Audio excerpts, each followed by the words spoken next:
High বন্ধুরা, আজকে আমরা শিখব কিভাবে গরুর লোগো তৈরি করতে হয়। প্রথমে আমরা একটা স্ট্রোক নেব। স্ট্রোকের সাইজ রাখবো প্রায় 30 মতো। তারপর এটা একটু স্ট্রোক ডিজাইন দিব।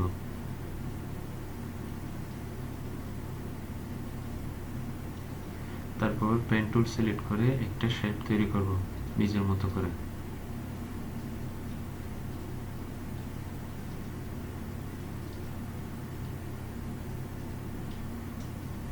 ওকে,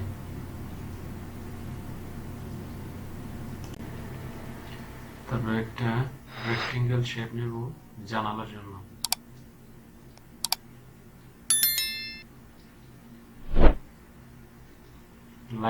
লাইন সেগমেন্ট টুল নিয়ে সোজা টেনে দিব এবং এগুলি সিলেক্ট করে অফসাইড পাতে গিয়ে অফসাইড পাত দিয়ে দেব।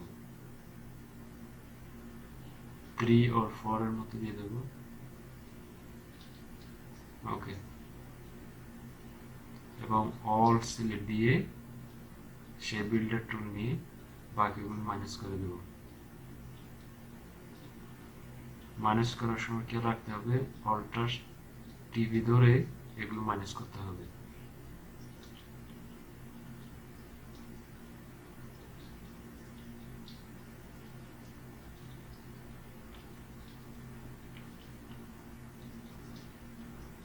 ওকে, এবং গড়গুলো আমরা অল সিলেক্ট দিয়ে সে বিল্ডার টুল নিয়ে ব্লক করে দেব।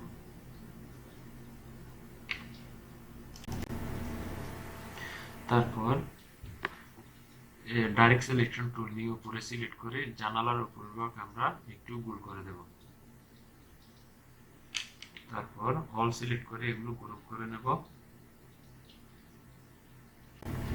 তারপর জানালাটা এনে সোজা করে মাঝে বসিয়ে দিব এবং নিজের মতো কাস্টমাইজ করে দেব। ঠিক আছে, তারপর ট্যাগ সিলেক্ট করে আমরা এখানে ট্যাক্স দিয়ে দেব, হোম রেন্ট।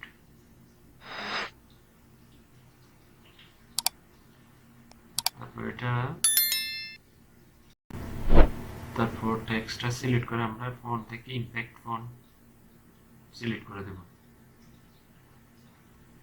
তারপর এটাকে এক্সপান্ড করে দেব।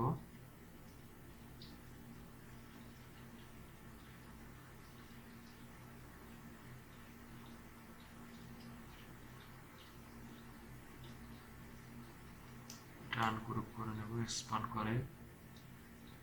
তারপর ডাইরেক্ট সিলেকশন থেকে এর মাথাটা সিলেক্ট করে আমরা সোজা উপরে তুলে দেব।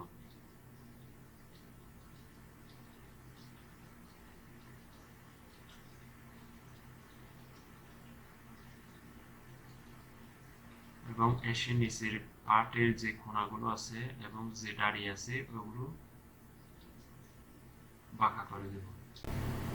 তারপর এই টেক্সটটা সিলেক্ট করে আমরা এটা অ্যারেঞ্জটাকে সেন্ট টু ব্যাক করে দেব। প্রথমে আনগ্রুপ করে নেব।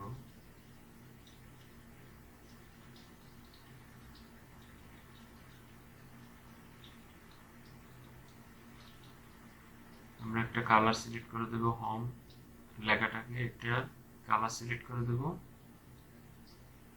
তারপর রেন্টটা সিলেক্ট করে আরেকটা কালার সিলেক্ট করে দেব।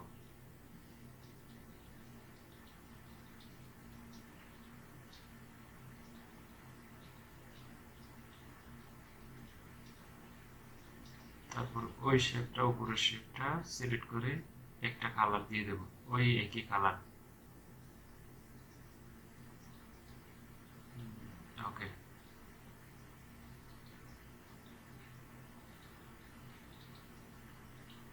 তারপর লোগোটাকে একটু বড় করব। বাস, এবং লোগোটা ঠিকঠাক করে নিয়ে আমরা এটা পিএনজি আকারে এক্সপোর্ট করব।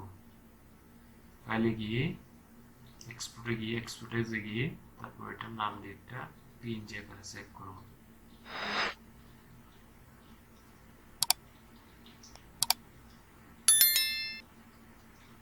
ওকে, স্যার। তারপর ফটোশপ খুলবো। ফটোশপ খোলার পর ওই একই মকআপ ফাইল নিয়ে যেখানে পিএনজি ফাইলটা সেভ করছিলাম ওখান থেকে এখানে ইনপুট করব ফটোশপে। তারপর মকআপে গিয়ে এবং আমাদের লোগোটা নিজের মতো করে কাস্টমাইজ করব। কাস্টমাইজ করার পর এটা সেভ দিব। বাস হয়ে গেল, আমাদের লোগো মকআপ হয়ে গেল।